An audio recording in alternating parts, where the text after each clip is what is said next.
Quando você nasceu, foi uma alegria imensa para nós e para todos que te rodeavam.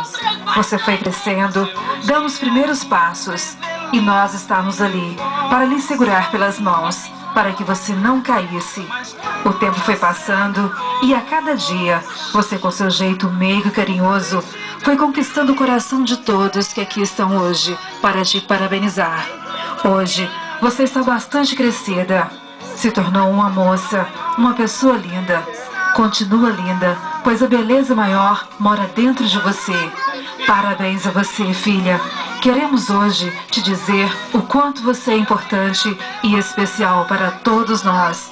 Queremos te dizer o quanto te amamos, o quanto você é importante para nós.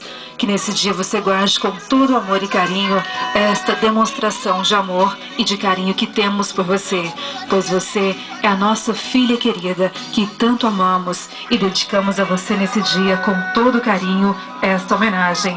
Parabéns pelo seu dia, que você seja eternamente feliz, realizando sempre os seus sonhos.